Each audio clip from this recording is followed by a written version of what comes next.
মেয়েরা কি ইতালিতে আসতে পারবে? মেয়েরা কি ভিসায় ইতালিতে আসতে পারবে? হিজাব পরে কাজ করার স্বাধীনতা আছে কিনা? পরিপূর্ণ পর্দার সাথে কি ধরনের কাজ করা যায়? এরকম হাজারো প্রশ্ন পেয়েছি আমি আমার ইনবক্সে আপুদের কাছ থেকে। আজকে আমি রান্না করতে করতে আপনাদের সাথে এই সব প্রশ্নের উত্তর দেব, আর সাথে শেয়ার করব কিছু কাজ যেগুলো নারী পুরুষ সবাই করতে পারে। সবচেয়ে বেশি যে প্রশ্নটা পেয়েছি সেটা হচ্ছে মেয়েরা কি ইতালিতে আসতে পারবে কিনা? হ্যাঁ, অবশ্যই আসতে পারবে।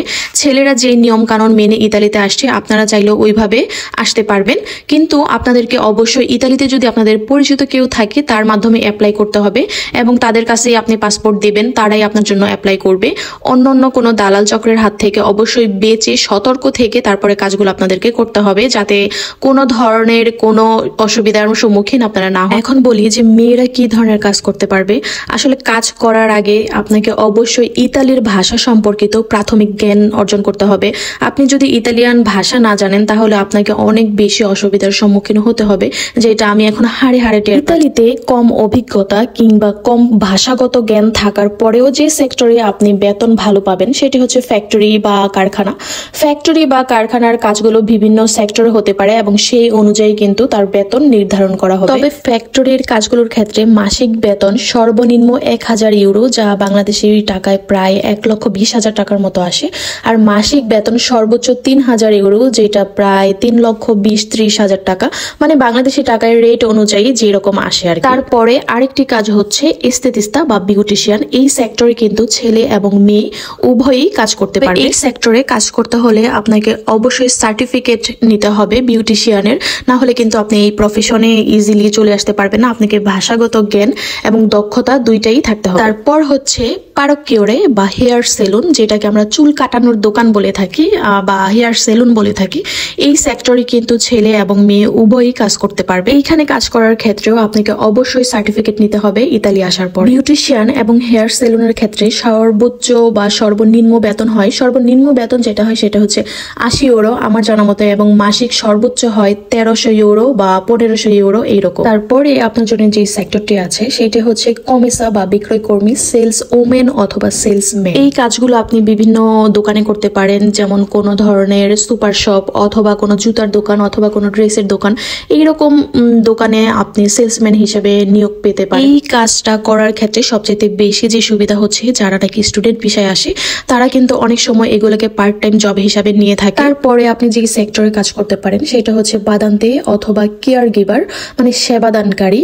তো ইতালিতে এরকম অনেক বৃদ্ধ মানুষ আছে যারা একটা সময় একা হয়ে যায়, তাদের দেখাশোনা করা, তাদেরকে খাওয়ানো, গোসল করানো, মানে এক কথায় তাদের সম্পূর্ণ দায়িত্ব হবে আপনার উপরে। তাদেরকে দেখাশোনা করে আপনি একটা ভালো একটা টাকা ইনকাম করতে পারবেন, মানে এইটা আসলে একটা জব হিসাবেই বলা যায়। এই সেক্টরে যদি আপনি কাজ করতে চান তাহলে আপনার বেতন হতে পারে 1000 ইউরো থেকে 1200 ইউরো, যা বাংলাদেশি টাকায় প্রায় 1,20,000 থেকে 1.5 লক্ষ টাকা পর্যন্ত। তবে ইতালিতে অনেক যারা মায়েরা আছে, মানে আমার মতো যারা মায়েরা আছে গৃহিণী, তারা অনেকেই কিন্তু 3 ঘন্টা 4 ঘন্টার জন্য এই ধরনের কাজ করে থাকে। তো অনেকেই যারা নাকি ফ্রি আছেন বা বাচ্চা কাচ্চার সমস্যা নেই, সাংসারিক কোনো ঝামেলা নেই, তারা চাইলে ফুল টাইমও এই জবটা করতে পারেন, সেই ক্ষেত্রে আপনার বেতন বৃদ্ধি পাবে। তারপর আপনি যে সেক্টরে কাজ করতে পারেন সেটা হচ্ছে পেট সিটার। এইটার ঘন্টায় বেতন, তো এইটার ঘন্টায় যে বেতনটা হয় সেটা হচ্ছে 8 ইউরো, যা বাংলাদেশি টাকায় প্রায় 1000 টাকার মতো আর কি। এই কাজটাও কিন্তু ছেলে এবং মেয়ে উভয়ই করতে পারবেন। তারপর হচ্ছে বারিস্তা বা বারম্যান অথবা বার ওমেন। ইতালিতে বিভিন্ন কফি শপ, যেগুলোকে আমরা বলে থাকি বার অথবা রেস্টুরেন্ট, যারা পানীয় পরিবেশক হিসেবে কাজ করে থাকে তাদেরকে আসলে বারিস্তা বলা হয়। এই জায়গাটাতেও কিন্তু ছেলে এবং মেয়ে উভয়ই কিন্তু কাজ করতে পারে। এরপর হচ্ছে কামিরিয়েরে অথবা ওয়েটার। এইটা হচ্ছে সবচেয়ে বেশি জনপ্রিয় মেয়েদের ক্ষেত্রে। আমি যতটুকু দেখলাম ইতালিতে অনেক মেয়েরাই আসলে ইতালিতে ওয়েটার হিসেবে কাজ করছে রেস্টুরেন্টে, এবং এইটার কিন্তু মোটামুটি অনেক ভালো বেতন হয়।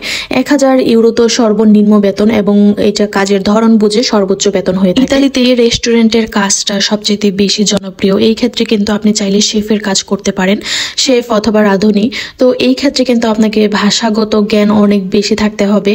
তাছাড়া আপনি এই সেক্টরে কাজ আসলে ওইভাবে সামাল দিতে পারবেন না, কারণ রেস্টুরেন্টে বিশেষ করে আপনার ভাষাটা জানাটা অনেক বেশি জরুরি হয়ে পড়ে। তারপরে যে সেক্টর আছে সেটা হচ্ছে পুলিশ দিয়ে অথবা ক্লিনিং, পরিষ্কার করার কাজ। বিভিন্ন রেস্টুরেন্ট, বিভিন্ন অফিস, এই ধরনের বিভিন্ন দোকান অথবা শপে আপনি ক্লিনিং এর কাজ করতে পারেন। এই ক্ষেত্রে মোটামুটি বেতন আমি বলবো যে আমি যতটুকু শুনেছি সেটা হচ্ছে যে 500 ইউরো থেকে বেতনটা শুরু হয়ে থাকে। আর যারা হিজাবি আপুরা আছেন তাদের জন্য সবচেয়ে বেস্ট একটা কাজের দোকান হচ্ছে বা কাজের জায়গা হচ্ছে কাবাবের দোকান। এইগুলার আসলে বিশেষ করে কাবাবের যে দোকানগুলো থাকে ওইগুলো সাধারণত মুসলিমদের হয়ে থাকে, যেমন মিশরীয়, তারপরে মরক্কো এই ধরনের, তারপর পাকিস্তানি এই ধরনের আসলে লোকেরা এই ধরনের দোকানগুলো দিয়ে থাকে কাবাবের। সেই ক্ষেত্রে আপনি এখানে ফুল পর্দা করেও এই কাজটা করতে পারেন। এইরকম আরো অনেক সেক্টর আছে যেখানে ছেলে মেয়ে উভয়ই খুব গুরুত্ব সহকারে কাজ পেয়ে থাকে।